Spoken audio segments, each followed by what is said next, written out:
जनपद रामपुर के कस्बा कैमरी में अपनी तयशुदा जनसभा को संबोधित करने राष्ट्रीय लोकदल के सुप्रीमो जयंत चौधरी लाव लश्कर के साथ पहुंचे, जहां पर उन्होंने सरकार बनने पर जनता को राहत भरी योजनाएं चलाए जाने की घोषणा की। तो वहीं मुख्यमंत्री योगी आदित्यनाथ पर उनके व्यवहार को लेकर निशाना साधने से नहीं चूके।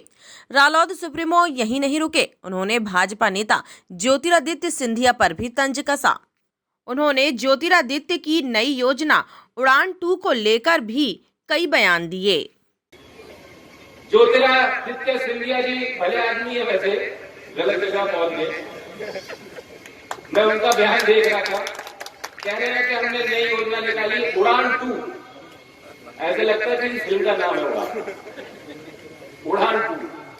कहते हैं उड़ान 2 के माध्यम से हमारे देश का किसान अपना पाइनएप्पल भी विदेश में बेच सकता है।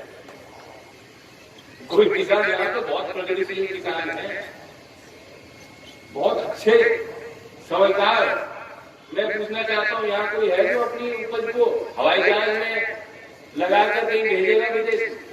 कौन किसान कर सकता है? लेकिन मंत्री जी का दावा सुनिए, वो कहते हैं कि इससे किसान की आय दुगनी हो जाएगी। अब कितना तो पैसा बर्बाद हो रहा होगा। अब तो कोई सरकारी कंपनी भी नहीं है हवाई जहाज की। इस दौरान जयंत चौधरी मुख्यमंत्री योगी आदित्यनाथ पर भी तंज कसने से नहीं चूके। जयंत चौधरी के मुताबिक यहां से निकलकर बिलासपुर निकल जाओ और आप कर्नाटक तक जाओगे, आपको होर्डिंग पर बड़ी बड़ी योगी जी की मुस्कुराती हुई तस्वीर दिखाई देगी। इस दौरान मुख्यमंत्री योगी आदित्यनाथ को लेकर उन्होंने ये भी कहा कि ये ऐसे बाबा आ गए हैं, ऐसे बुजुर्ग आ गए हैं, ना तो ये बुजुर्ग हैं और ना ही बाबा। ये धमकाते हैं, रोज इनके बयान में धमकाने वाली भाषा होती है। कभी अधिकारी को धमका रहे हैं तो कभी अपनों को धमका रहे हैं, और नहीं तो जनता को धमका रहे हैं। लेकिन यहाँ से निकल के आप बिलासपुर से निकल के चले जाओ, कर्नाटक तक जाओगे तो बड़ी बड़ी तस्वीर लग रही है, होर्डिंग लग रही है योगी जी की तस्वीर और मुस्कुराते हुए तस्वीर। हमने तो कभी मुस्कुराते हुए देखा ही नहीं। हमारे तरफ तो घूर के देखते हैं मुख्यमंत्री।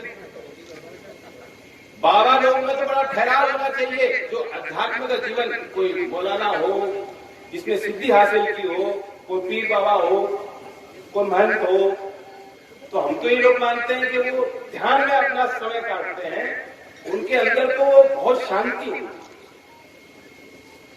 आप जो बुजुर्ग बैठे हैं, मुझ जैसे नौजवान जब इनके साथ बैठता है तो हमें सुकून मिलता है, ठहराव मिलता है हमें अपने जीवन में।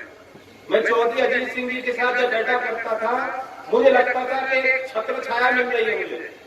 जयंत चौधरी के मुताबिक हमने अध्ययन किया है कि हम क्या करेंगे। जब सरकार बनेगी तो हम आपके बीच घोषणा करना चाहते हैं कि रामपुर की जमीन से बिलासपुर तक की मैं ये बात बताना चाहता हूं कि आप हमें ताकत देंगे। जब हमारी सरकार बनेगी तो पहले विधानसभा सत्र में प्रस्ताव पारित करेंगे, जैसे दूसरे विपक्ष के कुछ राज्यों ने किया है, कि हम सरकार से कहेंगे कि कानून वापस ले। सरकार और जो परिवार किसानों के जिन परिवारों ने कुर्बानी दी है, सरकार उन्हें साहित्य दर्जा दिलाएगी। इसके अलावा उन्होंने लखीमपुर के कांड को लेकर भी सरकार को आड़े हाथों लिया। और हमने अध्ययन किया है कि हम लोग क्या करेंगे कि सरकार बनेगी। मैं आपके बीच घोषणा करना चाहता हूं, रामपुर की जमीन से बिलासपुर की मैं ये बात बताना चाहता हूं कि आप हमें ताकत देंगे, सरकार हमारी बनेगी। कोई बात नहीं, पसीने में समझ जा रहा कि हमारी जो सरकार बनेगी, पहले विधानसभा सत्र में हम प्रस्ताव पारित करेंगे, जैसे दूसरे विपक्ष के कुछ राज्यों ने किया है कि अब सरकार से कहेंगे कि कानून वापस ले सरकार।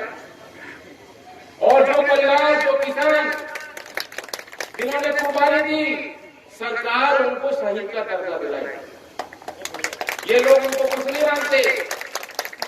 आज भी न्याय की स्थिति ये है, उनके साथ अन्याय हो रहा है।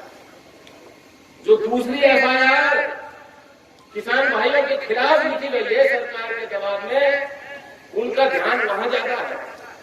मंत्री जी अभी भी मंत्री बने बैठे हैं, और जब चाहे शाहजादे जी का ब्लड प्रेशर हाई हो जाता है तो जेल से निकाल के उनको अस्पताल में ठीक ठाक जगह पे, ताकि उनका इंतजाम बढ़िया रह सके, उनके वहां रखरखाव हो। टाइम 8 उत्तर प्रदेश के लिए रामपुर से मुजस्सिम खान की रिपोर्ट।